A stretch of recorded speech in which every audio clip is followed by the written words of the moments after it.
My daughter-in-law is a spoiled rich girl. She has never liked having a mother-in-law like me. In her eyes, I'm old, useless, provincial, dirty, someone unworthy of standing near her or touching her children. She's never missed a single chance to humiliate me. But this time, things have gone too far. They dared to live luxuriously on the hard-earned money of my life's work, and still turned around to insult, despise, and scold me. Now I'll show them what true strength of a mother looks like. Join me today. I promise my story will not disappoint you.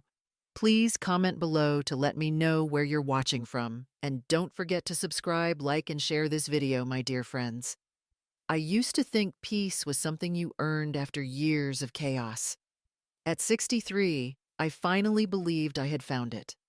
My name is Joanne Archer, a retired literature teacher living quietly on the outskirts of Eugene, Oregon. My days used to be filled with grading essays and mentoring anxious students who dreamed of getting into good colleges. When I retired early, I thought I would miss that sense of purpose. But instead, I found comfort in the small routines I built for myself. Every morning, I brewed a cup of Earl Grey, watered my lavender bushes, and checked the tomatoes I planted by the fence. The garden became my quiet companion, a living thing that reminded me I could still nurture something, even if no one was left to depend on me. The house I live in is modest but warm, with wooden stairs that creak every time I climb up to my study. I keep shelves full of books and photo albums, and sometimes, when the rain falls hard against the window, I reread the notes my students once sent me. They thank me for believing in them, for helping them find their voice. Yet in truth, it was their youthful hope that had once kept me alive after my divorce. My husband left years ago for someone younger, someone who thought literature was a waste of time. I told myself I forgave him, but perhaps forgiveness is just another word for exhaustion. Financially, I have done well enough. I receive my pension, have an IRA account. I manage carefully, and a few stocks that bring in a modest return. I am not rich, but I am comfortable. My neighbors think of me as that quiet, educated woman who always smells faintly of lavender and reads on her porch at sunset.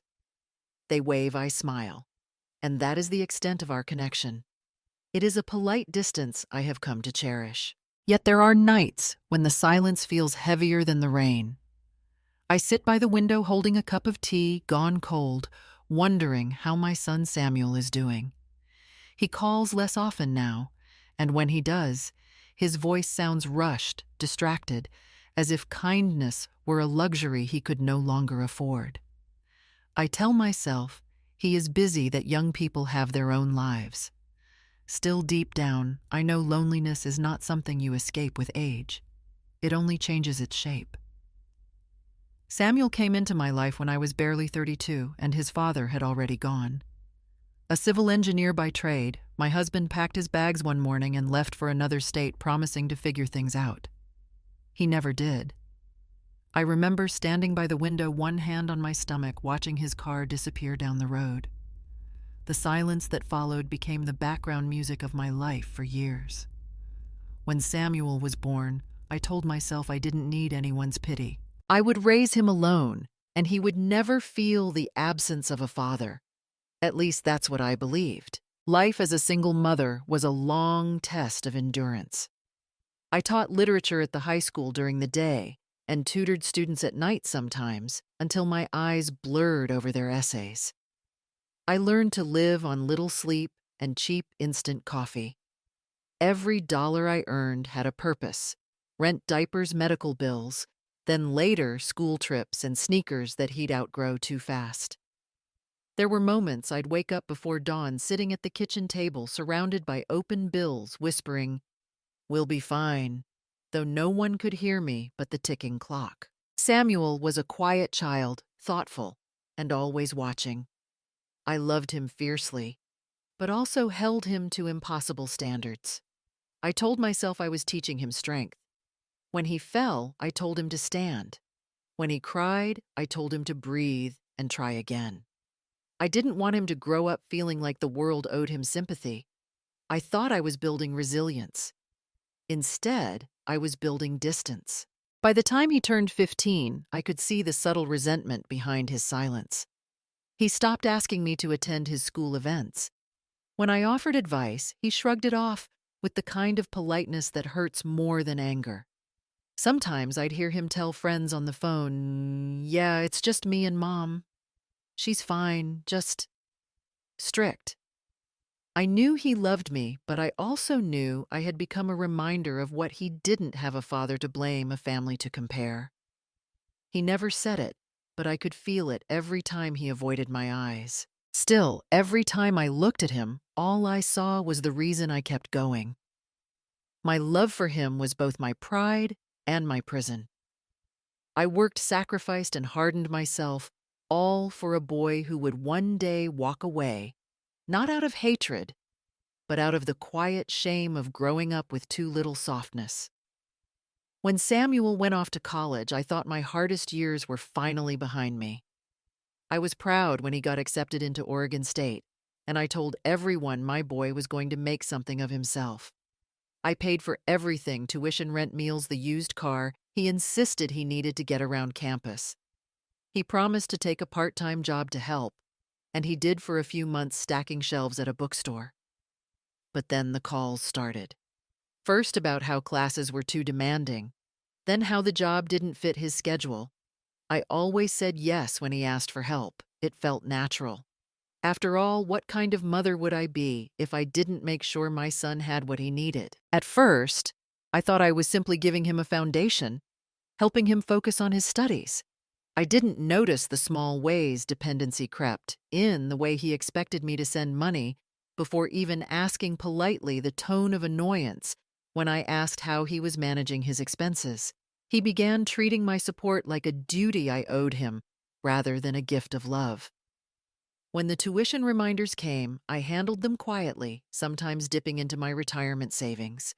I told myself it was temporary. He just needed a little more time to grow up. But time passed, and the distance between us grew in other ways.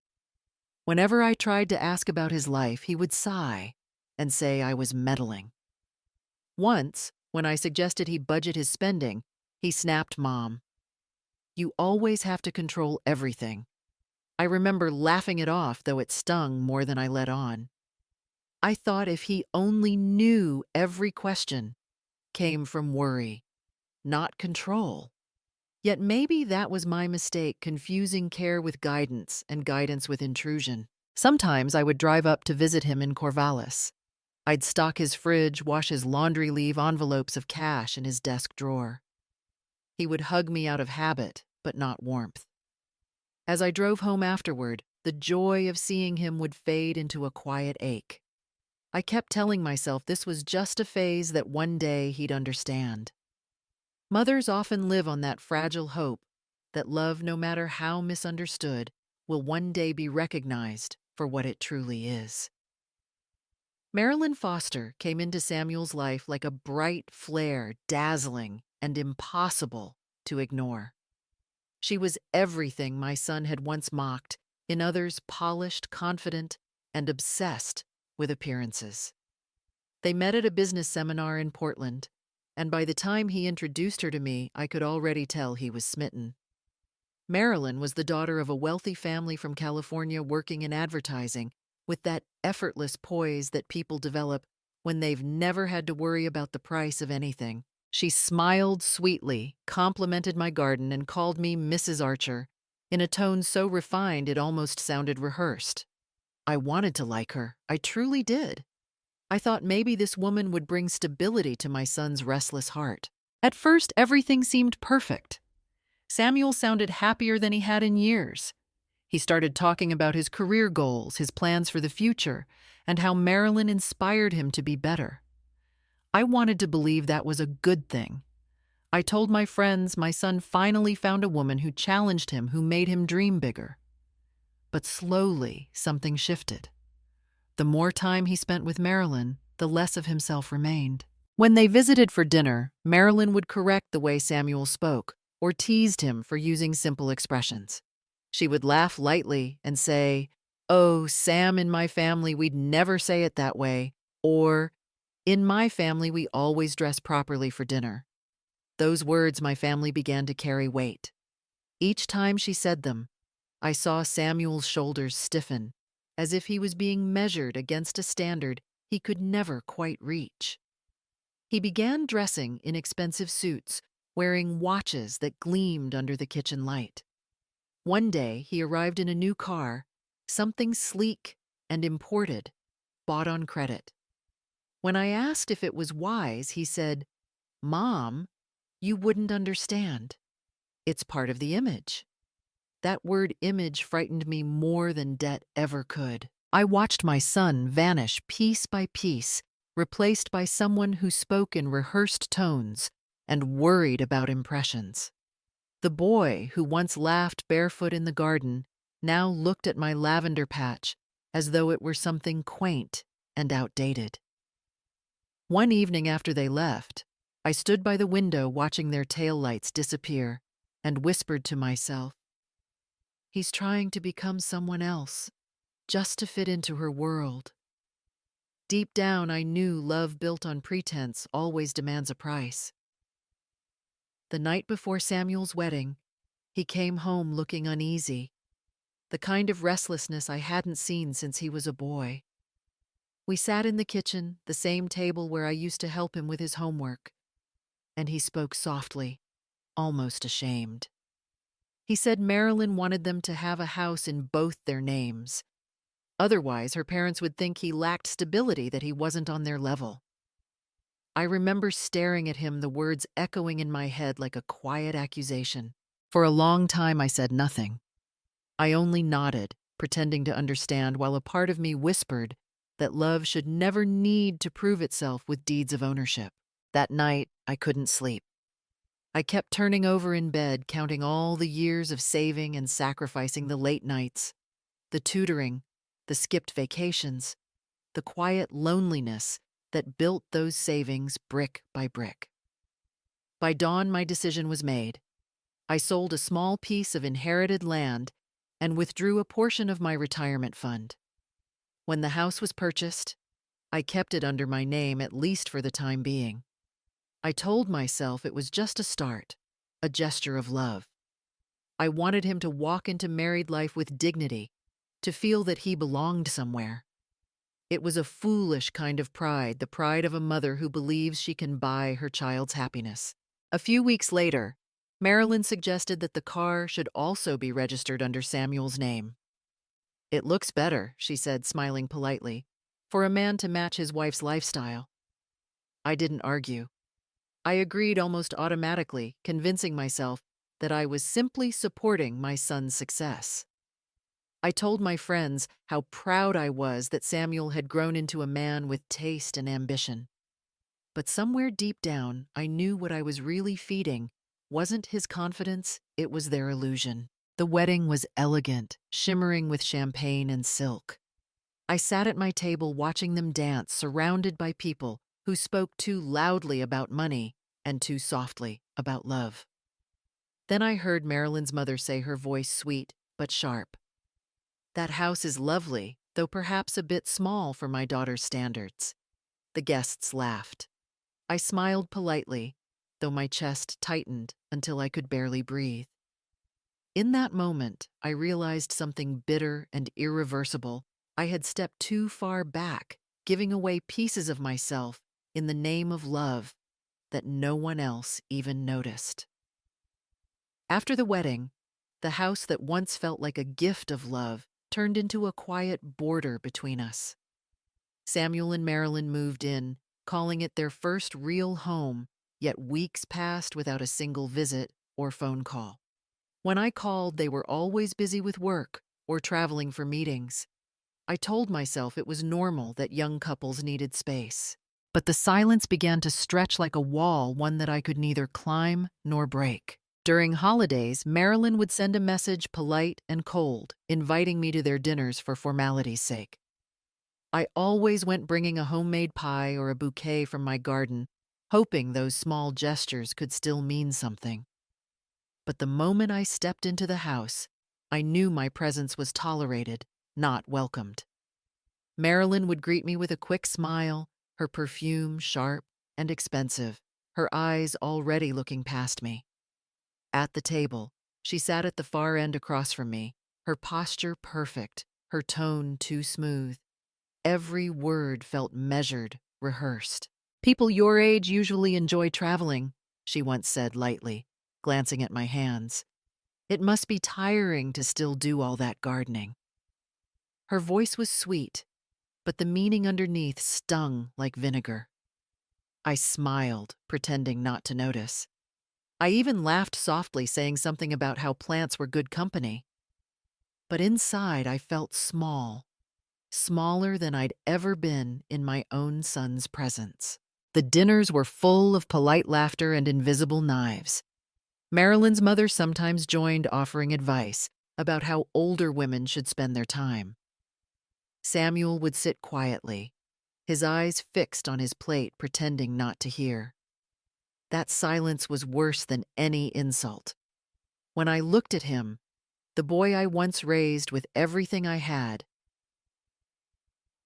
was a man avoiding the truth, choosing peace with his wife over respect for his mother. After one of those dinners, as I drove home under the cold Oregon rain, I caught my reflection in the rearview mirror. My face looked tired, my lipstick faded. I realized something that night: I was no longer part of his home. I was a guest, an afterthought, a woman to be managed politely rather than loved. It is strange how love can turn you invisible, how the people you built your life around can make you feel like a stranger in the house you paid for. The day of my grandson's first birthday should have been a moment of pure joy. Instead, it became the quietest humiliation of my life. Marilyn had planned everything herself: a lavish party with white roses, gold balloons, and a professional photographer who never once pointed the camera in my direction. Her family flew in from California, well-dressed and loud, talking about summer homes and business trips. My role as Marilyn had kindly reminded me the week before was to bring your famous pie's mom. The guests love something homemade. When I arrived, the house was full of laughter and the sound of champagne corks. Marilyn greeted me with a bright smile that didn't reach her eyes. Before I could take off my coat, she handed me a bottle of sanitizer and said cheerfully, "You should wash your hands well, Mom, since you garden so much." Her tone was sweet, but every word cut deep. I nodded, forcing a small smile, and walked toward the sink. No one said anything. They just watched like it was part of the entertainment. I placed the pies on the buffet table, surrounded by imported desserts I couldn't even pronounce. When I reached out to hold my grandson, his soft little hand reaching toward me, Marilyn stepped between us. Her smile never faded. "He just got his shots, Mom. Let's not risk anything, okay?" Her voice was calm, but I could feel the pitying glances around the table. Someone laughed nervously. Samuel didn't say a word. He just looked down at his plate as if pretending not to see was easier than defending me. I felt the heat rising to my face, but I swallowed it the way women of my generation were taught to do. I adjusted my shawl and said softly, "That's all right, dear. I'm used to it." The room fell quiet for a moment, long enough for the words to sink in. Then the music played again, and life went on as if nothing had happened. But something inside me cracked, not loudly, not visibly, just a silent fracture deep in the heart where love used to live. That night when I got home, I set the leftover pie on the counter and stared at it for a long time. I used to think family gatherings were built on affection, not performance. But now I understood somewhere along the way, love had turned into courtesy, and I had become an obligation dressed as a guest. It was a rainy Sunday afternoon when Samuel showed up at my door for the first time in months. He looked tired but charming in that way he always used to be when he wanted something. I was so surprised to see him that I nearly dropped the dish towel I was holding. "Mom," he said softly, with a warmth I hadn't heard in years, I need a little help. Marilyn and I had a fight, and I want to make things right. I'm planning a family trip, just a few days, something to reconnect us." His voice carried that old tenderness, the one that could melt my resolve no matter how much I'd promised myself to stay strong. I made tea and listened as he talked about wanting to fix his marriage, about how hard life had been lately. Every sentence sounded rehearsed, yet I couldn't help but believe him. Maybe it was because I wanted to. I looked at his face, older now, a little heavier around the eyes, and saw the boy he used to be, the one who once clung to my hand after nightmares. Without thinking much, I went to my desk and pulled out the folder with my retirement account details. I took out the secondary card I had kept for emergencies and placed it gently on the table. "Use it carefully," I said. "Just for what you need. Promise me you'll be wise." He smiled, though his eyes didn't meet mine. "Of course, Mom. I'll make it up to you after this, I promise." His voice was smooth, practiced too calm for someone supposedly desperate. Still, I nodded. In my mind, it was just a few $1,000s, a small price for peace, for the chance to bring my family back together. He signed the authorization paper with a quick flick of his wrist, barely looking up. Something in that moment felt off, the way his hand trembled slightly, the way his eyes darted away from mine. But I told myself it was just nerves embarrassment, maybe. He hugged me before leaving, a brief, distracted hug that smelled faintly of expensive cologne. After he left, I sat by the window with my untouched tea, watching the rain run down the glass. I tried to tell myself I'd done the right thing, that mothers are supposed to help their sons when they stumble. Yet deep down, a quiet unease stirred, small but sharp. For the first time, I wondered if my love had turned into something else. Not comfort, not care, but a chain made of money and guilt, linking us together in ways neither of us knew how to break.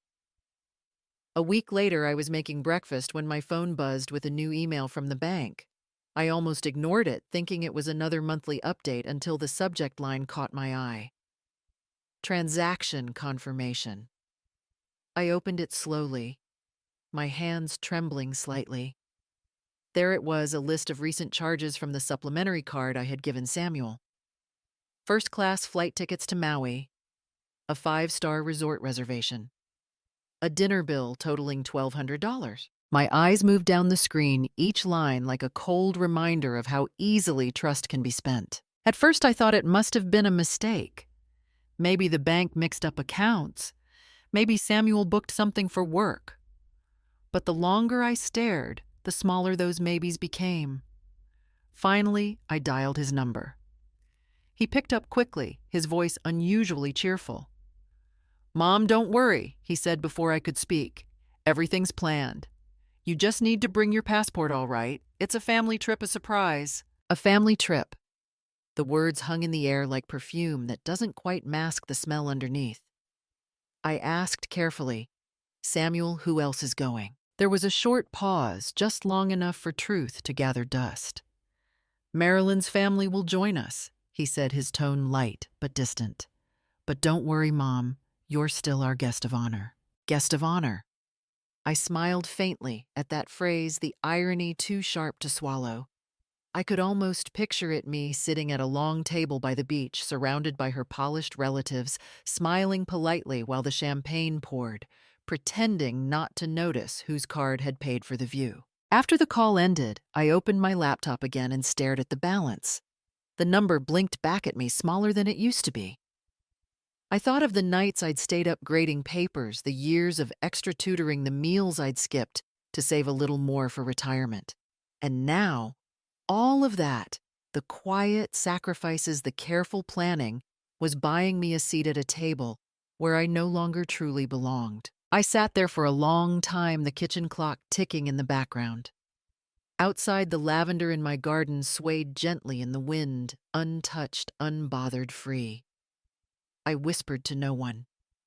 So this is what it costs now to be part of my own family. And for the first time, I didn't know whether to feel anger or pity. The moment I stepped onto the plane, I knew something was wrong. My ticket said basic economy, though I didn't remember choosing it. I shrugged it off, thinking it must have been a mix-up. But as I settled into the narrow seat that wouldn't recline, I heard the flight attendant's cheerful voice announcing, "We'd like to welcome our first-class passengers, Mr. and Mrs. Samuel Archer." The names echoed through the cabin like a cruel joke. My son's name, my daughter-in-law's. I sat frozen, staring at the seat in front of me, feeling the weight of every word press into my chest. The meal tray came an hour later, a cold sandwich wrapped in plastic, tasteless coffee in a paper cup. My knees ached, my bag had been checked by mistake, and when I looked around, families chatted happily. Children laughed, and everything felt distant, like a movie I no longer belonged in. Out of habit, I opened my phone to distract myself. The first thing that appeared on my screen was a post tagged by Marilyn. A photo of her and Samuel clinking glasses in first-class sunlight glowing on their faces. The caption read, "Family trip. Reconnect and celebrate." My fingers trembled as I scrolled. There were likes, comments, heart emojis, all celebrating their beautiful family moment. Not one photo had me in it. When we landed, I took my time gathering my things.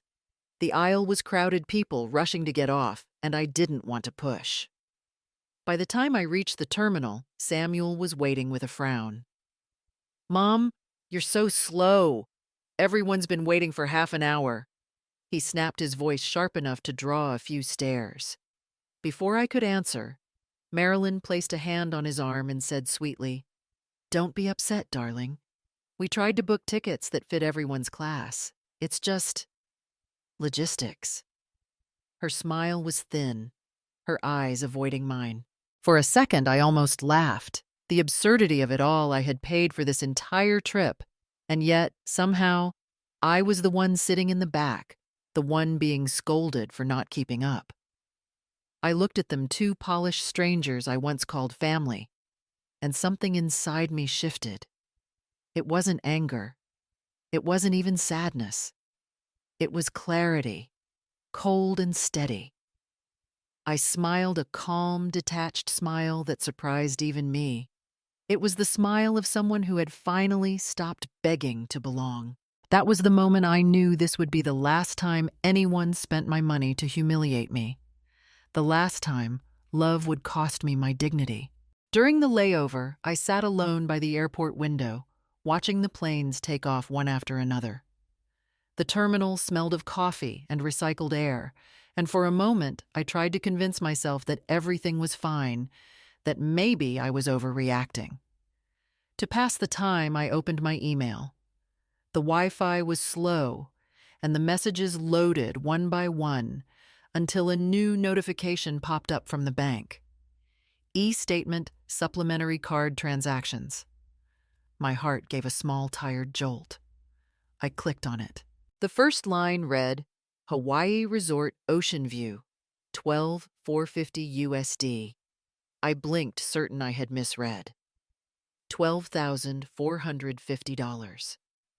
My throat went dry. I scrolled further. Four Seasons Lounge, first-class tickets. Foster family 6, Pax. The words sat there bold and undeniable like carved stone. Foster family. Marilyn's family. 6 people. But not a single mention of my name. I scrolled again, hands trembling slightly. My seat was basic economy. No lounge access, no comfort. Yet here it was, my retirement money, paying for luxury, for champagne, and silk sheets for the people who laughed at my hands smelling of lavender and earth. Each new line of expense was like a whisper I could no longer ignore. I could see it now. Marilyn's perfectly painted smile, Samuel's silent compliance. They had planned everything. I had funded the insult with my own trust. I felt a bead of cold sweat slide down my wrist as I whispered to myself, "They used my money to buy my humiliation. The realization settled heavy in my stomach. Until that moment, I had always given Samuel the benefit of the doubt. I told myself he was just lost, that love had blinded him, that he didn't know what Marilyn was doing. But now I knew he knew exactly. He had chosen silence because silence was easier than guilt. Around me, the airport announcements echoed, calling for boarding. I looked at the crowd, families laughing, travelers scrolling their phones, lovers holding hands, and I felt completely still, as if the air around me had stopped moving. Somewhere between those numbers and the word foster, something inside me broke cleanly. Not with anger, not even pain, but with the cold finality of truth. At the airport cafe, the air was thick with the smell of coffee and expensive perfume. We were seated at a long table near the boarding gate, Marilyn's parents chatting animatedly about their beach itinerary, while Samuel scrolled on his phone. I sat quietly at the corner, hands folded around a cup of tea that had long gone cold. I tried to sound casual when I asked, "So did you all book the resort together?" Marilyn looked up from her sparkling drink, her smile wide and rehearsed. "Oh, Mom," she said lightly, tilting her head as if speaking to a child. "You should be happy. At least you're coming along. Some people your age would have been left at home." Her tone carried a sweetness so sharp it stung. The table burst into polite laughter, the kind that pretends to be harmless but lands like a slap. Her father chuckled, her mother covered her mouth, and even the waiter smiled awkwardly before walking away. I felt my face grow warm, though the room was cool. The laughter echoed for a moment too long. I wanted to believe she didn't mean it, that it was just a careless joke. But when I glanced at Samuel, I saw the truth. He didn't defend me. He didn't even flinch. He just glanced at me once, quick, nervous, and then lowered his eyes to his phone, pretending to read something important. That silence cut deeper than any insult. I forced a small smile, nodding as if I agreed. "You're right," I said softly. "I should be grateful." My voice came out steadier than I felt. Marilyn gave a satisfied little nod and went back to her drink. Around us, conversation picked up again, light and meaningless, as though nothing cruel had just been said. But inside me, something shifted. I realized in that instant that my patience, the same patience that once kept our family together, had turned into something else in their eyes. It wasn't love anymore. It wasn't grace. It was entertainment. My quietness had become their cue to mock, to laugh, to feel superior. And Samuel's silence had turned my dignity into a stage prop. When the group stood to leave, Marilyn's mother patted my shoulder and said kindly, "You really are such a sport, Joanne." I smiled again, though I could feel the sting behind my ribs.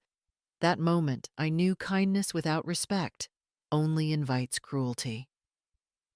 The airport in Maui was bright and crowded, full of vacationers dragging shiny suitcases and laughing at nothing. I moved slower, still stiff from the flight, my boarding tag tucked carefully into my purse. The air smelled of salt and sunscreen. It should have been a happy moment landing in paradise, but for me, it became something else entirely. When I reached the baggage carousel, everyone else's luggage appeared quickly. Glossy, designer bags, perfectly tagged. I waited, clutching my claim ticket. The carousel circled once, twice, 3 times. No sign of my suitcase. A young attendant checked the screen, then frowned. "Ma'am, it seems your baggage was delayed," he said. "There's a tag error. It was checked under basic economy, so it may have been routed to another terminal. You'll need to file a claim." I blinked, trying to process. "But I'm traveling with family," I said quietly. "They're right over there." I pointed to Samuel and Marilyn, already surrounded by her parents, taking photos beside a mountain of luggage. The attendant smiled politely. "I understand, but this type of ticket has limited support. You'll have to wait for verification."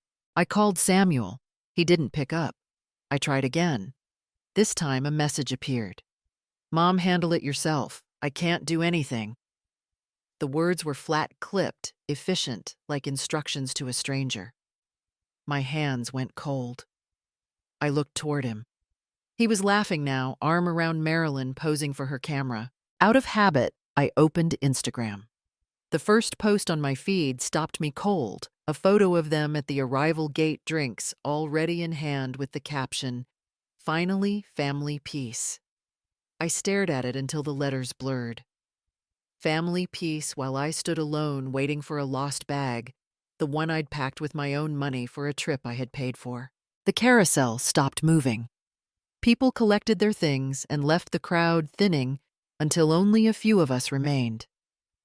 A woman from the airline brought me a form to fill out. I thanked her and took a seat on a metal bench. My reflection in the glass window looked smaller than I remembered a woman holding on to patience, as if it were all she had left. As I sat there, the truth settled quietly inside me. My son hadn't forgotten me. He had simply reclassified me. In his new world, I wasn't his mother anymore. I was an expense, a line on a statement, someone to be managed, not loved. When the last passenger walked away, I whispered to myself, they didn't lose the luggage. They lost me.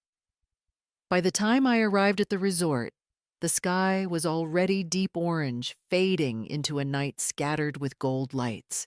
Music floated across the air, the soft rhythm of a live band playing by the pool. From a distance, I could see them all. Marilyn, in a silk dress the color of champagne, her mother draped in pearls, her father laughing loudly with a cocktail in hand. And there, right in the middle, was Samuel, my son, smiling, glass raised, surrounded by luxury he hadn't earned, but I had paid for. The resort shimmered under chandeliers and fairy lights, every corner gleaming with opulence. I pulled my small suitcase across the marble floor, its wheels clicking softly, like a metronome marking my steps through realization. When I reached the front desk, the receptionist smiled politely and checked the computer. Her tone was professional, almost apologetic. "Welcome, Mrs. Archer. Your room is ready. It's in the garden wing 2 buildings away from the main villas. It's one of our standard rooms." I blinked once, steadying my breath. Standard, I repeated more to myself than to her. Around me, bellboys whisked luggage toward the villas, where Marilyn's family was staying, ocean view terraces, private jacuzzis, personal butlers. The same luxury my money had purchased, yet I was placed in a separate corner, like an afterthought. For a moment I watched them from afar, Marilyn tossing her hair back under the lights, Samuel laughing as if life had always been this easy. My chest tightened, not from anger, but from the quiet clarity that comes when all illusions finally collapse. I could almost laugh at the irony. They were glowing, but the shine wasn't theirs. It was borrowed from me, from years of sacrifice, from trust they no longer deserved. The receptionist handed me my key card, her eyes kind but uncertain. "Do you need help with your luggage, ma'am?" she asked. I shook my head. "No, thank you," I said gently. "I can manage." As I walked away, I looked once more toward the glittering party. My son didn't see me. Or maybe he did and chose not to. Either way, it no longer mattered. Somewhere between the echo of music and the clinking of glasses, something inside me shifted. I wasn't humiliated anymore, only awake. I smiled to myself, not with bitterness, but with understanding. No one could truly disgrace me without my permission, and that permission had just been revoked. The night wind carried the scent of salt and jasmine as I walked away from the glowing resort. The laughter and music faded behind me until all that was left was the rhythmic sound of the ocean. I dragged my suitcase along the stone path that led toward the small beach across the street, the wheels clicking in steady defiance. My hair, silver and untamed, whipped across my face, but I didn't brush it back. For the first time in years, I didn't feel the need to fix how I looked. I wasn't the mother who had to please anymore. I found a bench facing the sea and sat down, letting the cool wind wash over me. The resort lights shimmered in the distance like a mirage, bright, empty, and paid for with my trust. I reached into my purse and took out my phone. My hands didn't shake. I scrolled to the number I had memorized long ago and pressed call. "Good evening, First National Bank. How can I help you?" The voice on the other end was polite, professional. "This is Joanne Archer," I said calmly. "I'd like to cancel a supplementary card under my account and reduce its spending limit to 0, effective immediately." There was a brief pause as the representative confirmed my details. The tapping of her keyboard sounded almost like rain. Then she said, "All right, Mrs. Archer. The card has been disabled. The limit is now set to 0. Is there anything else I can do for you tonight?" I smiled faintly, my reflection catching in the darkened glass of a nearby window. "No, that's all," I replied softly. "Some debts don't need collecting. You just need to cut the card." "Understood, ma'am. It's done. Thank you," I said, and ended the call. The screen dimmed, leaving only the faint glow of my face on the black glass. For a long moment, I studied that reflection, a woman no longer crying, no longer waiting for apologies that would never come. The pain had burned itself out, leaving behind something sharper, cleaner, the kind of stillness that comes before a storm. Later, I checked into a small seaside hotel, one with peeling paint and soft yellow light in the hallway. The receptionist didn't recognize my name, and that anonymity felt like freedom. Standing by the window, I looked out toward the resort across the bay. The music was still playing, faint but distant now. I whispered to myself, "Let them dance." Because tomorrow, when the cards stop working and the bills begin to fall, silence will be my answer and my victory. That night, the waves crashed against the shore outside my small hotel room, steady and relentless, like the sound of my own thoughts. I sat at the narrow desk by the window, my phone in hand, the glow of the screen lighting the quiet space. The first thing I did was call the bank. My voice was calm, steady, the voice of a woman who had cried all the tears she ever would. "This is Joanne Archer," I said clearly. "I need to lock the supplementary card under my account immediately. Then I want to change all my passwords and enable two-step verification on every device." The banker on the other end confirmed politely, typing quickly. I could hear the faint clatter of keys, each sound sealing a door that had once been left too wide open. "Done, Mrs. Archer. Anything else?" "Yes," I said. "I want transaction notifications sent directly to my phone and email for every movement on the account. No exceptions." She hesitated briefly, then replied, "All right, ma'am. You'll receive alerts for every transaction in real time."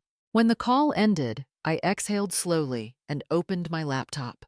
My inbox was a maze of receipts and digital trails, plane tickets, resort bills, champagne dinners, spa treatments, every line of text, proof of their carelessness and of my generosity, misplaced.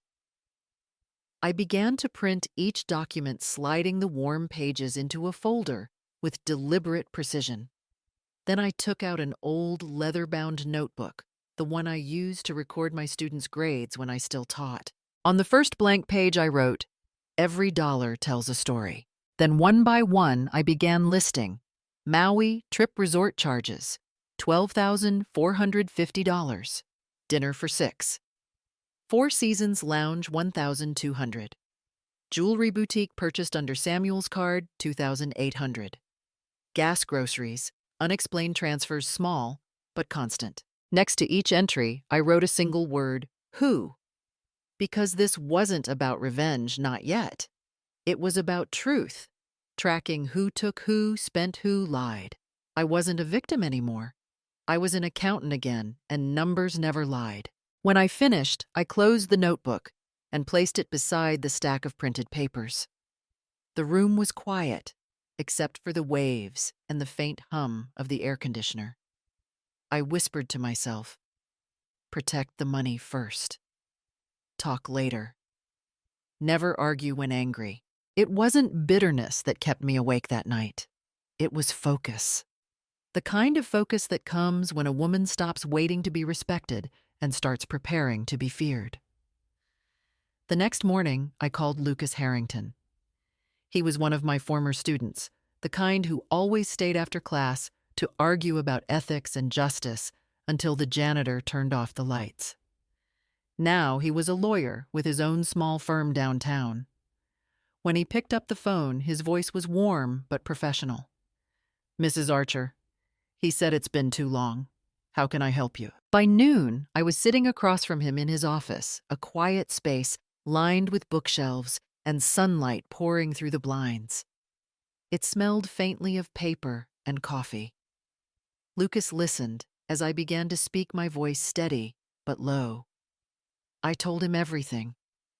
The house I had bought for Samuel and Marilyn, the car that had been transferred into my son's name, the supplementary credit card they used to buy first-class tickets and stay in luxury resorts. I slid a folder across the desk, receipts, screenshots, and printed emails. He turned each page carefully, his expression tightening with every new detail. When I finished, there was a long silence. Then Lucas looked up, his tone firm but respectful. "Mrs. Archer, this isn't just family drama. It's financial exploitation. You have every right to demand restitution and to protect your assets." I nodded, but my hands were clasped tightly in my lap. "It's my own son," I said quietly. "I understand," he replied gently. "But the law doesn't change because of blood. If someone is taking advantage of you, the court can freeze all related assets while we sort things out. It's called maintaining the current status. It keeps them from moving or selling anything in the meantime." He leaned back, thoughtful. "Here's what I suggest. We move in stages. First, gather every piece of evidence, transactions, emails, even social media posts that prove misuse of funds. Then we send a formal demand letter, giving them a chance to return what's yours voluntarily. If they ignore it, we file for injunction and restitution in court. 7 days. That's all we need to set the stage." I looked at him, feeling both fear and a strange calm. 7 days, I repeated. And then he said, closing the folder with quiet determination, "We let the law do what you've been too kind to do. Draw the line." As I left his office, I felt something I hadn't felt in years: control, the kind that doesn't come from anger, but from clarity. For the next 2 days, my small seaside hotel room turned into a war room, quiet, methodical, and lit by the bluish glow of my laptop. On the desk lay a printer I'd borrowed from the front office, a stack of paper, and a folder marked evidence. Every rustle of paper, every soft click of the mouse felt like reclaiming a piece of myself. I started with the credit card statements. Page after page, I printed the transactions, highlighting each one that didn't belong to me. Four Seasons Lounge, 1,200 USD, first class upgrade. Samuel Archer, Hawaii Resort. Ocean View, 12,450 USD. Each line was a memory I wished I could forget, but also a record I needed to keep. I drew neat red boxes around the names, annotating beside them used by Samuel or the foster family. What had once been humiliation was now becoming proof, clean, organized, undeniable. Then I moved on to the hotel bills. I called the resort's front desk, my tone polite but firm. "I'd like a printed copy of all invoices from last week under my reservation, please, including signatures for payments and any room upgrade requests." The young clerk hesitated for a second, then agreed. An hour later, I received the files in my inbox. There it was, clear as day, Marilyn's mother's signature authorizing a room upgrade charged to my card. I printed it, slid it into a clear plastic sleeve, and labeled it Foster Family, Unauthorized Use. On my phone, I began collecting screenshots. Marilyn's Instagram post, her manicured hand holding a champagne flute, captioned "To Family Luxury." The photo of Samuel reclining in a first-class seat, smiling like a man who had never known restraint. Each image was captured with its timestamp visible in the corner. I arranged them by date, by post, by pattern. Then came the messages. I opened the text thread with Samuel. My thumb hovered over his last message. "Mom, take care of it yourself. I can't do anything." I took a screenshot, printed it, and added it to the file. Below in my notebook, I wrote, "Emotional neglect, consistent pattern." From memory, I listed everything that had once wounded me: the birthday, when Marilyn forbade me to hold my own grandson because he had just been vaccinated; the family dinners, where my seat was always at the far end of the table; the jokes disguised as etiquette lessons. Each note was a scar turned into a statement, each recollection a brick in the wall I was building to protect myself. By midnight, the folder was thick, heavy with paper and truth. I looked at it for a long time before whispering, "They wanted me to feel small." Now I have the weight of proof. By the third night, I no longer felt shaken, only focused. The air outside the window smelled of sea and rain, but inside my small hotel room, the quiet hummed with purpose. I sat at the desk with a notepad, laptop, and a cup of lukewarm tea. One by one, I began reclaiming everything that was mine. The first task was practical cutting off access. I logged into every online banking portal, every account where Samuel's name had ever been listed as an authorized user. Each removal required confirmation codes, forms, and patient waiting. I didn't mind. Every click felt like taking back a breath I hadn't realized I'd lost. "Remove supplementary access," the screen read, and I pressed confirm. Then I called the customer service line's credit card insurance utilities and said the same calm sentence again and again. "My son no longer has permission to use this account." Next, I opened a new savings account, one registered solely under my name, with two-step verification that sent every alert directly to me. I transferred my remaining balance there, leaving just enough in the old account to avoid suspicion or family drama. Then I set a withdrawal limit, a safeguard against anyone, including myself, making impulsive decisions. For the first time in years, my money felt like it belonged to me again. Afterward, I pulled a small metal box from my suitcase. Inside were my property deeds, car registration papers, and savings certificates. I laid them neatly across the bed, smoothing out the creases as if they were old wounds. I photographed each document carefully and attached the files to a secure email. "Lucas," I typed, "please keep these copies in your office safe. Originals remain with me." Within minutes, he replied, "Received and secured." Finally, I opened my old will. The paper had yellowed at the edges, written back when I still believed my family would never turn against me. My hand trembled only slightly as I drew a red line through Samuel's name and Marilyn's beside it. I replaced them with a single note: all assets to remain in trust until personal matters are resolved. No anger, no bitterness, just clarity. When I finished, I folded the papers and locked them away. The waves outside grew louder, as though the sea itself approved. I sat back, exhaling slowly, and whispered, "I built this life. No one gets to sign it away for me." That night, I didn't dream of confrontation or revenge. I dreamed of balance, of finally standing on solid ground that belonged entirely to me. Exactly 7 days after that quiet night by the sea, the plan Lucas and I had agreed upon was set in motion. That morning, his email arrived with the subject line, "Draft of formal demand letter. Please review." I read it 3 times before nodding to myself. It was not an angry letter. It was calm, precise, and built like a wall of logic, each sentence steady, unshakable. By noon, Lucas had sent the final version. The email went out to 2 addresses, one belonging to Samuel, the other to Marilyn. The letter opened with courtesy, as if it were nothing more than a civil reminder. On behalf of Mrs. Joanne Archer, we request the reimbursement of all funds withdrawn or spent using her supplementary credit card within the past 60 days. Please cease all spending activity immediately and arrange a meeting to resolve this matter in good faith. Then came the part that made my heart tighten. Failure to cooperate will result in legal intervention.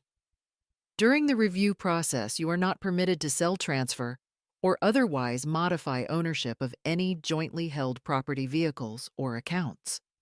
All actions taken in violation of this notice may be subject to court order and restitution. It wasn't a threat, it was a statement of boundaries. For the first time, my words carried the weight of law behind them. Lucas didn't stop there. That same afternoon, he contacted the airline and the resort, directly notifying them that the charges linked to my account were under dispute. He requested that all benefits, upgrades, and loyalty rewards connected to those transactions be frozen, pending investigation. It was a simple move, but an elegant one. A quiet reminder that the world runs on documentation, not excuses. When the confirmations arrived, Lucas forwarded them to me with a short message, "All set. Let the paper speak now." I stared at the screen for a long time before closing my laptop. The room was still sunlight tracing the edges of the curtains. I placed the phone on the table and folded my hands. There was no triumph in me, only clarity. The kind that comes when noise has finally run out of power. I whispered into the quiet, "No yelling. No revenge. The documents will speak for me." Saturday morning began like any other. The air was crisp, the lavender still wet with dew, and I was watering the garden, enjoying the silence I had fought so hard to reclaim. Then came the sound, the sharp screech of tires grinding against gravel. My heart didn't skip. It steadied. I set the watering can down and turned slowly toward the driveway. Samuel's car stopped crookedly, the engine still running. He slammed the door so hard the sound echoed through the yard. Marilyn followed right behind him, her heels clicking like gunshots on the stone path. Both of their faces were flushed, not from the sun, but from fury. "Me, Lamve la fanboy Chincon Rootman," he shouted before even crossing the threshold. I stood still, the garden hose coiling around my feet, like a quiet serpent. "Is that so?" I said softly, my tone even measured. "Would you like to come in for some tea?" They blinked, thrown off by my calmness. I walked ahead of them, the air between us thick with accusation. Inside the kitchen, the scent of chamomile filled the space. The same tea I used to make when Samuel was a boy and couldn't sleep. I poured it into 3 cups, my movements deliberate, steady, unhurried. Marilyn's voice cut through the silence. "You froze our accounts, you embarrassed us in front of everyone, and now the resort says our privileges are revoked. Do you have any idea what you've done?" I placed the teapot gently on the table. "I know exactly what I've done," I said. "I stopped paying for other people's lessons in greed." Samuel's voice cracked. "You went behind my back. You made me look like a fool." I met his eyes for the first time. "No, Samuel. You did that yourself. I only stopped covering the bill." The room went still. The sound of the clock ticking filled the silence, slow and merciless. Marilyn opened her mouth again, but the words died in her throat when I looked at her. There was no anger in my gaze, just a quiet authority she could not mock. I gestured toward the chairs. "Sit down," I said calmly. "We can talk if you're ready to listen. But if you came here to shout, the door is still open." They hesitated, torn between pride and panic. The morning light poured through the kitchen window, framing the 3 of us like a scene from a trial. I sat on one side, hands folded, voice steady. They sat opposite, defensive and trembling. And for the first time, I realized I didn't need to raise my voice to win. My silence was already the verdict.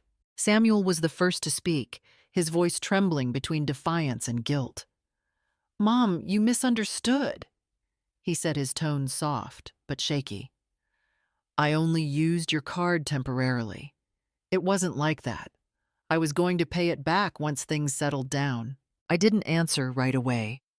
Instead, I reached for the folder I had placed neatly on the kitchen table, the one labeled Transactions. Slowly, deliberately, I spread the papers out in front of him one by one. The sound of the pages against the wooden table was louder than his words. Temporary, I said quietly. Then perhaps you can explain which part of $12,000 was temporary. Each page bore its own truth. Date, time, location, signature. Samuel Archer. Authorized user. Marilyn Foster. Additional guest. I slid the final sheet toward him, the resort invoice. This is your handwriting, isn't it? And this your signature. He stared down, eyes darting from line to line, as if meaning could be rewritten if he just read fast enough. His lips moved, but no sound came out. Then Marilyn jumped in, her voice sharp, defensive. That's not fair, Joanne. This is all a misunderstanding. The house, the car, they're ours. Everyone knows that. We've been living here since the wedding. I looked up at her, meeting her gaze without blinking. My voice stayed calm, even kind. You're right, I said. You have been living here since the wedding. I paused, letting the weight of the next words settle before I spoke them. But every dollar that bought this house came from a savings account under my name. The down payment, the mortgage, even the furniture you're sitting on now. And today, I'm not taking anything that isn't mine. I'm only reclaiming what I paid for. The room fell silent. Marilyn's expression shifted from anger to disbelief, as though she had just realized the ground beneath her wasn't hers to stand on. Samuel leaned back, his shoulders sagging, the fight draining out of him. I gathered the papers into a tidy stack again, aligning the corners with care. When you borrow, you return, I said softly. When you take, you repay. And when you forget the difference between help and entitlement, life has its way of reminding you. Neither of them spoke. The only sound left was the faint ticking of the kitchen clock, precise, relentless, honest. Samuel swallowed hard, his voice barely a whisper. Mom. But I raised a hand gently. No more excuses, Samuel. The numbers don't lie, and neither do I. A sharp knock broke the silence. The front door creaked open, and Lucas Harrington stepped inside, his dark suit. Immaculate, his expression calm, yet deliberate. He carried a thick folder under his arm, the kind that didn't need to shout to command attention. Samuel froze where he stood, while Marilyn turned toward the doorway, her smile faltering, as though she already sensed what was coming. Good morning, Lucas said politely, his tone firm but courteous. I apologize for the intrusion, but I believe it's time we clarify a few things. He placed the folder gently on the kitchen table beside the untouched teacups. This, he said, sliding the cover open, is the official notice of asset reclamation, along with certified copies of property and ownership documents confirming that all titles are under Mrs. Joanne Archer's name. The sound of paper against wood echoed through the room. Samuel's jaw tightened. Marilyn's face paled as Lucas continued, his voice calm, precise, the kind of calm that left no room for argument. Under state law, he explained, when the transfer of property or assets shows signs of coercion, manipulation, or exploitation, the donor retains the right to withdraw ownership. In this case, Mrs. Archer's financial records and bank statements indicate that she was the sole provider of funds for the purchase and maintenance of the house vehicle and related accounts. He turned slightly, his gaze steady on Samuel and Marilyn. In simple terms, what belongs to her remains hers until proven otherwise. The words landed like a verdict. For a moment, no one moved. Marilyn blinked rapidly, her composure cracking. She clutched the edge of the table, her voice trembling. You can't be serious. This isn't legal. This is our home. Lucas didn't flinch. It was purchased with Mrs. Archer's savings. The ownership remains in her name. What happens next depends on your cooperation. The court prefers voluntary resolution, but it's fully prepared for formal proceedings if necessary. Marilyn's face went white. She turned to Samuel, eyes wide with panic. You told me she couldn't do anything. You said everything was already in your name. Samuel didn't answer. His lips parted, but no sound came. The reality was written across the table, stamped and notarized in black ink, undeniable, irreversible. Lucas closed the folder neatly, his tone softening just slightly. Mrs. Archer doesn't want conflict, he said. She only wants fairness restored. The rest is up to you. I sat quietly through it all, my hands folded in my lap. For once, I didn't have to defend myself. The truth had walked through my door wearing a suit and carrying the law. I stood up slowly, feeling the quiet weight of the moment settle over the room. The light from the kitchen window brushed against my hair, catching every silver strand, and for a brief second, I saw my reflection in Samuel's eyes, older perhaps, but finally unafraid. I looked at my son and said softly, I don't want to defeat anyone, Samuel.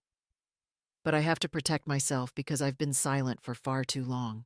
I reached into the folder beside me and pulled out a folded sheet of paper. My fingers didn't tremble as I laid it on the table. This, I said evenly, is a copy of my new will. From now on, everything I own will go to those who truly respect and care for the elderly, not out of duty, but out of kindness. For a moment, the only sound in the room was the ticking clock. I could feel Samuel's breath catch before he finally spoke, his voice barely above a whisper. Mom, are you disowning me? I looked straight at him, my voice calm but firm. No, Samuel. You disowned yourself the moment you let someone humiliate your mother and said nothing. I could see the words land sharp but true. He looked smaller somehow, not in age, but in spirit. Marilyn stared at me wide-eyed, as if realizing too late that the game she thought she controlled was already over. I didn't raise my voice. I didn't need to. The truth was doing all the talking. I turned back toward the teapot, poured myself another cup, and stirred it gently. The soft clink of the spoon against the porcelain filled the silence, a small sound, yet it carried the weight of everything left unsaid. I don't hate you, Samuel, I continued quietly, but I can't keep loving you in a way that destroys me. He didn't answer. His mouth opened, but no words came. I watched him the way a mother watches a grown child she no longer recognizes, with sadness, not anger. One day, I said, setting the cup down, you'll understand that silence isn't weakness, it's mercy. And mercy doesn't last forever. No one moved. Even Lucas, standing near the door, stayed perfectly still. Outside, I could hear the faint sound of the wind brushing through the lavender. Inside, the air was heavy with truth. I looked down at my tea, still steaming, and whispered mostly to myself. It's strange, after all these years, I thought protecting my family meant keeping quiet. But today, I realized protecting myself is the only way to save what's left of my dignity. The spoon clinked once more against the cup, a soft, final sound that seemed to seal everything. The fight was over, and this time, silence belonged to me. Marilyn was the first to break, her voice sharp and high sliced through the silence. You fix this yourself, she shouted, throwing her handbag onto the floor with a thud that echoed across the kitchen tiles. The sound of her heels clattering on the cold brick path grew fainter and fainter until it disappeared beyond the gate. The door slammed shut, and for a moment, the house was still again, as if exhaling after a long storm. Samuel didn't follow her. He stood frozen for a second, then sank heavily into the nearest chair. His eyes were wide but empty, fixed on the pile of papers scattered across the table. The property deed, the car registration, the formal notice with his mother's signature and the lawyer's seal. It was all there, proof that everything he thought he owned had never truly belonged to him. His hands trembled slightly as he picked up one sheet, then another, as if touching them could somehow change their meaning. but there was no fight left in him now, only the hollow sound of realization. Lucas gathered the documents into a neat stack, slid them back into his leather folder, and stood. His tone remained professional, but softer now. "Mrs. Archer," he said, turning toward me from this point forward, "they won't be able to sell mortgage or transfer any of your assets. The court order is active. You can rest easy." I nodded slowly, my fingers wrapped around the handle of my teacup. "Thank you, Lucas," I said quietly. My voice didn't tremble, not because I was strong, but because I was finally free. He gave a small, respectful nod, then walked toward the door. The sound of it closing behind him blended with the faint rustle of the wind outside. I was alone again, but this time the solitude felt different. It wasn't emptiness, it was peace. I poured myself another cup of tea, watching the steam curl upward like a soft ghost of everything that had once hurt me. The sunlight slanted through the window, warm against my face. My hands, once clenched from fear and anger, now rested open on the table. I thought of Samuel sitting silently across from me, of Marilyn's heels fading down the driveway, of all the years I had traded dignity for peace, and I realized this peace isn't given, it's taken back. I raised my cup slightly, almost like a toast, to the quiet. Not to victory, not to revenge, but to something purer, the steady, simple feeling of belonging to myself again. Outside, the garden swayed gently in the wind. Inside, only the ticking clock and the faint aroma of tea remained. The storm had passed, and I was still here. A week passed after the confrontation, and I thought the dust had finally settled. But that Monday morning, as I sat in my garden sipping tea, my neighbor Linda knocked on the fence and said in a hushed voice, "Joanne, have you seen the paper? I didn't understand at first. Then she handed me the folded Oregon Tribune. The headline hit me like a chill breeze. "Young couple under investigation for financial exploitation of an elderly parent." There it was, Samuel and Marilyn's names printed in black and white. Beneath them, a short summary that turned my stomach.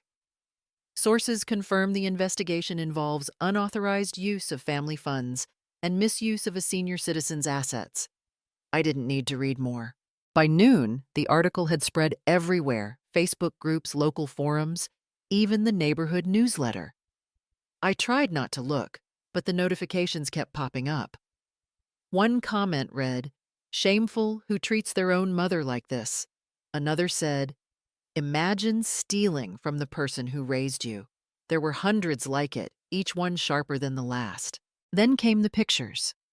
Someone had dug up an image of Marilyn smiling in first-class champagne glass in hand, posted with a cruel caption, "Luxury," on Mommy's card.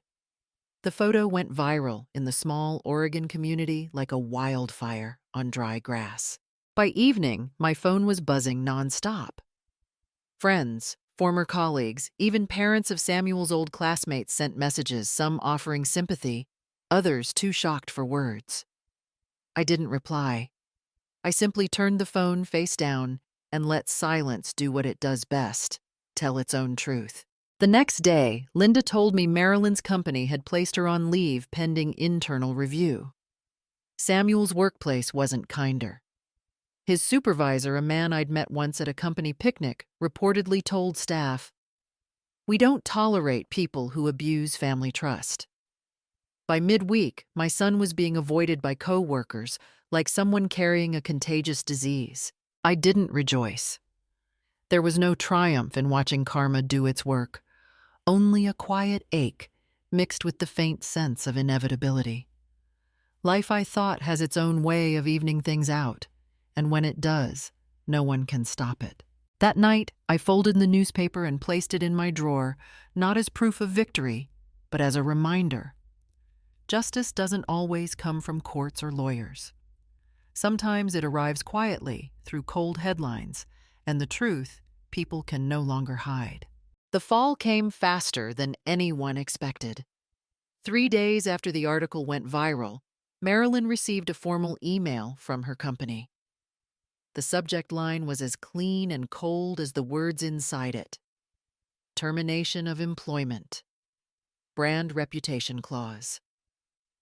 The letter praised her past performance, then ended with a single line that cut like a blade. Your recent public conduct has been deemed inconsistent with the company's values. By noon, her office access badge was deactivated. Colleagues who once gossiped with her at coffee breaks avoided eye contact as she packed her things into a cardboard box. The same woman who used to brag about managing luxury campaigns now stood outside the building, clutching her purse, her perfect manicure trembling. The parking lot, once her runway, had become her walk of shame. That afternoon, her parents tried to call me. My lawyer, Lucas, answered on my behalf. His assistant picked up the phone and delivered the message exactly as I had instructed. Mrs. Joanne Archer does not wish to engage in any personal communication at this time. All inquiries must go through legal channels. There was a pause on the line, then a faint sigh before the call ended. Later, I heard from a mutual acquaintance that the Fosters had called for an emergency family meeting that same evening. The father, a man who once looked down on my modest house and called it charming but simple, reportedly slammed his hand on the table and declared, "From this moment forward, we cut ties with Marilyn Foster. She has disgraced our family name." They deleted every photo of her from their family website, removed her from social invitations, and told relatives she was taking time to reflect. In truth, they were doing what the world does best, turning their backs when the shine fades. Marilyn. The woman who once swept into my home wearing perfume that lingered for hours, now sat alone in a small apartment on the edge of town. The same designer handbag she flaunted at dinner parties now sat empty beside a pile of overdue bills. Every knock on the door made her flinch, afraid it might be a reporter, or worse, another reminder of what she had lost. I didn't celebrate her downfall. I didn't even smile. Life had simply drawn its own line, and she had walked past it without ever noticing. There was no need for revenge. The world had done it for me. When the court's reclamation order was finalized, Samuel received the notice in a plain white envelope. Vacate the property within 30 days. The words were simple, but they hit harder than any argument we'd ever had. I didn't see him the day he left the house. Lucas handled the paperwork, and the moving truck came quietly at dawn. By the time the sun rose, the driveway was empty again, the way it had been before all the chaos began. He found a small room to rent in a rundown part of the city, a place where the walls were thin. The carpet smelled of dust, and the heater rattled louder than the radio.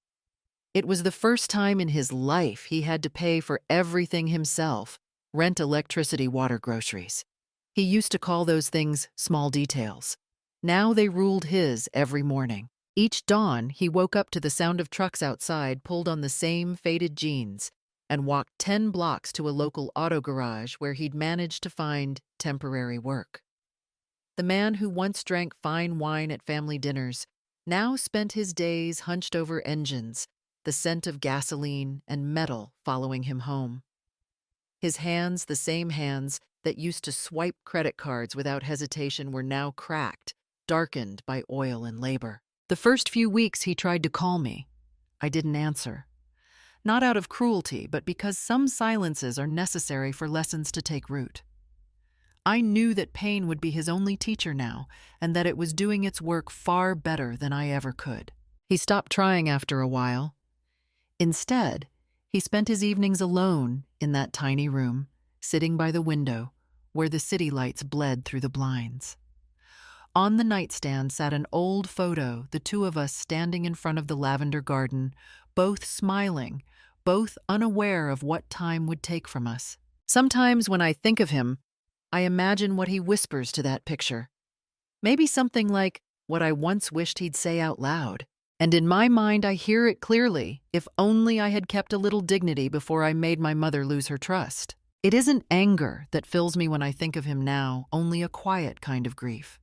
Because no punishment, no scandal, no ruined reputation hurts more than realizing too late who truly loved you.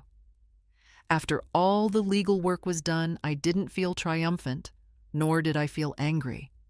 There was no celebration, no satisfaction, only a deep, quiet stillness that filled the spaces where hurt used to live. For the first time in years, the house felt like mine again, not because of paperwork or court rulings, but because peace had returned to it. Most mornings I woke early before the sun reached over the hills and stepped barefoot into the garden. The air was cold, clean, almost new. I planted a fresh row of lavender along the back fence, soft purple blossoms that reminded me of everything I had survived. When the wind passed through them, the scent carried into the kitchen window light, and comforting like forgiveness in the air.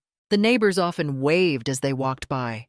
Some offered kind words, others simply smiled, but none of them mentioned the scandal. It was as if everyone understood that silence was my chosen language now. One afternoon, Mrs. Davis from across the street brought me a small basket. Inside was a tiny tabby kitten no bigger than my hand. "He needs someone calm," she said.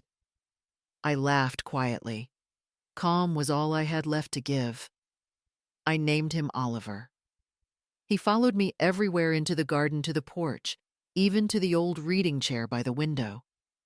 When I read, he'd curl up on my lap, purring softly, as if he too knew that healing happens slowly, one heartbeat at a time. I no longer checked the news or social media. Whatever the world was saying didn't matter anymore. I had learned that dignity doesn't need an audience, it only needs a steady heart. My son hadn't called again, and I no longer waited for him to. Some bridges once burned are better left as lessons than rebuilt as regrets. In the evenings, I would light a single candle, make a cup of chamomile tea, and sit by the window as the garden turned silver under the moonlight. The lavender glowed faintly in the dark, and Oliver chased fireflies across the grass. Everything around me was quiet, deliberate, and alive. Peace, I realized, isn't the absence of pain, it's the decision to stop reopening old wounds. And in that silence, the one I had chosen for myself, I finally heard something I hadn't in a long time, my own heartbeat steady and free. The afternoon light poured softly over the porch, golden and calm. I sat with a cup of tea between my hands, listening to an old song playing from the radio, one I hadn't heard in years. The melody drifted through the lavender garden, carrying with it the scent of summer and peace. The world around me was finally still. I wasn't thinking about lawyers' court documents or property deeds anymore. Those battles had already been fought and won in silence.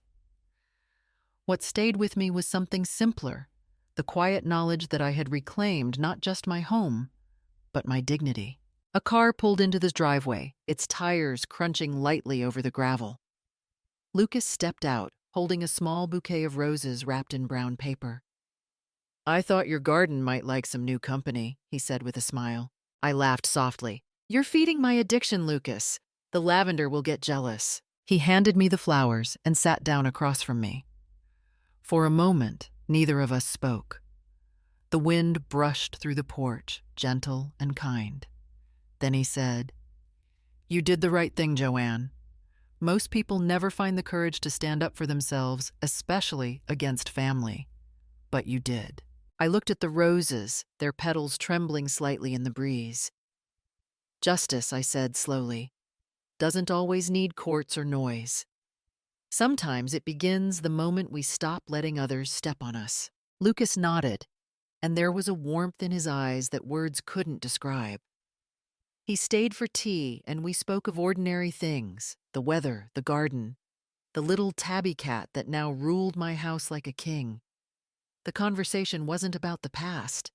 It was about everything that still lay ahead. When he left, the sun was setting.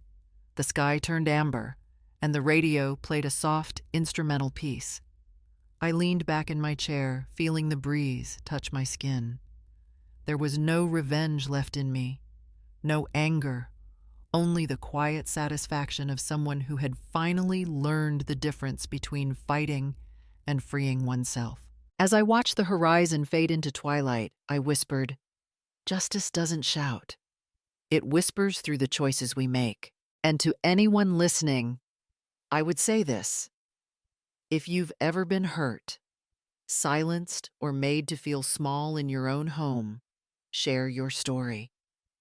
Tell it not out of bitterness, but to remind others that wisdom and dignity have no age. Together, our voices can turn silence into strength.